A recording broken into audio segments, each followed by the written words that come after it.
¿Qué tal? Bienvenidos a esta sección donde hacemos un resumen todos los días de los capítulos que leemos en el año bíblico. Continuamos hoy con el libro de Job y vamos a centrarnos en los capítulos 34 al 36. Y bueno, en los capítulos de hoy vamos a ver la continuación del mensaje de Eliú.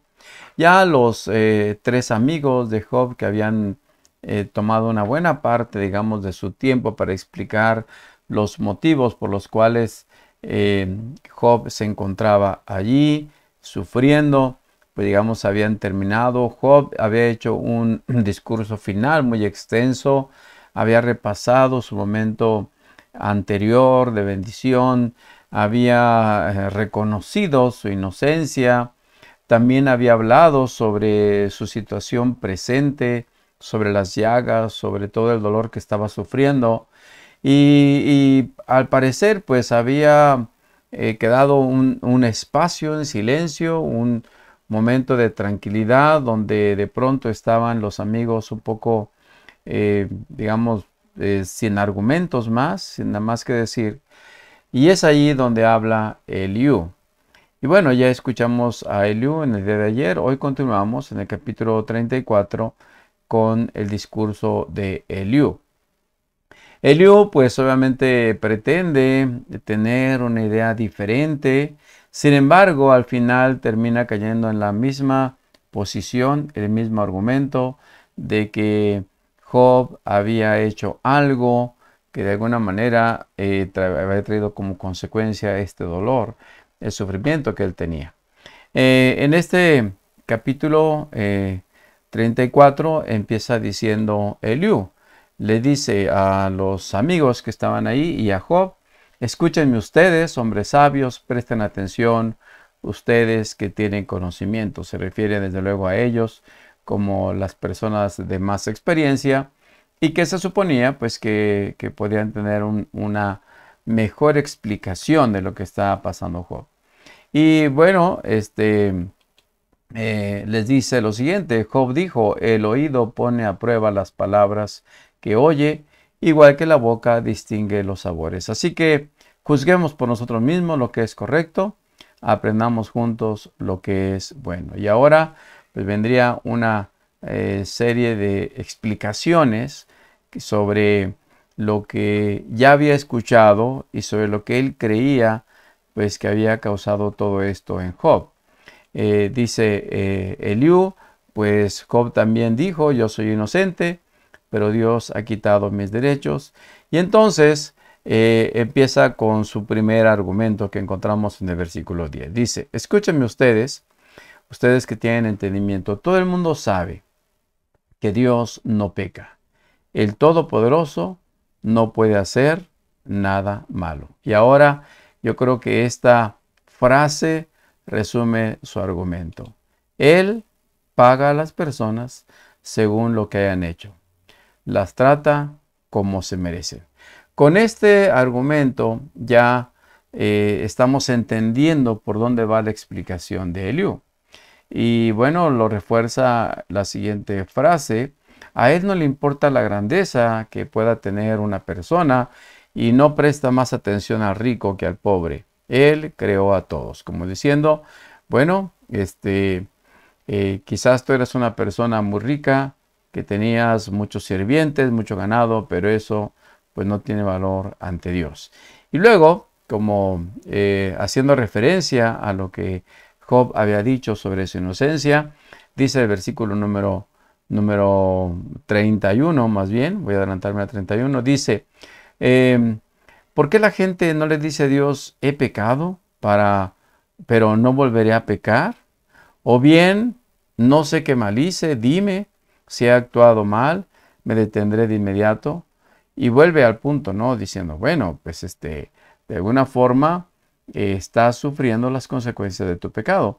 Y ahora escuchen cómo digamos, remata este capítulo, esta posición de Eliú. Dice el 36, Job, te mereces la pena máxima por tu manera malvada de responder, pues a tu pecado has añadido rebelión, no muestras ningún respeto y dices muchas palabras de enojo contra Dios. Noten ustedes qué manera de hablarle a este hombre que está sufriendo. Y bueno, lo pone simplemente como diciendo, estás recibiendo lo que tú mereces. Y luego continúa. ¿Te parece correcto que afirmes, soy justo delante de Dios? Porque desde luego esto era lo que Job había exclamado. Inclusive cuando había hablado con Dios en su plegaria, él le dice, bueno, muéstrame qué hice para saber de qué manera puedo corregirlo. Y bueno, dice el versículo número 9 de este capítulo 35, dice, la gente clama al ser oprimida, gime bajo el peso de los poderosos. Y dice el versículo 12, cuando claman, Dios no les responde a causa de la soberbia de ellos. Y bueno, el final del capítulo 35 le dice, pero Job, hablas tonterías, has hablado como un necio. Y sigue el discurso. Uno podría pensar, bueno, sin duda quizás tiene un mensaje diferente, pero veamos cómo está redundando en el mismo tema. Déjame seguir, dice Eliú, y te mostraré la verdad. ¿Por qué? Porque no he terminado de defender a Dios. Bueno, qué manera, digamos, de defender a Dios, poniendo desde luego a Job como un hombre pecador. Y luego viene la siguiente frase, Dios es poderoso, pero no desprecia a nadie. Él es poderoso tanto en fuerza como en entendimiento. Más adelante él menciona lo siguiente, los incrédulos están llenos de resentimiento, aun cuando Dios los castiga, se niegan a pedir auxilio. Y más adelante expresa lo siguiente, ten cuidado, o la riqueza podrá seducirte, no dejes que el soborno te haga pecar. Bueno, en pocas palabras le está recordando Eliú a Job que Dios es poderoso, que es difícil, que se puede equivocar en el juicio de las personas. Y bueno, mencionándoles todo lo que tiene que ver con la actitud de Job como una consecuencia de sus actos. Y bueno, este es un discurso de este hombre, Eliú, y bueno, veremos después que pues hay algo totalmente, digamos, fuera de lo que Dios piensa, de lo que Dios designa para sus hijos. Son ideas totalmente equivocadas.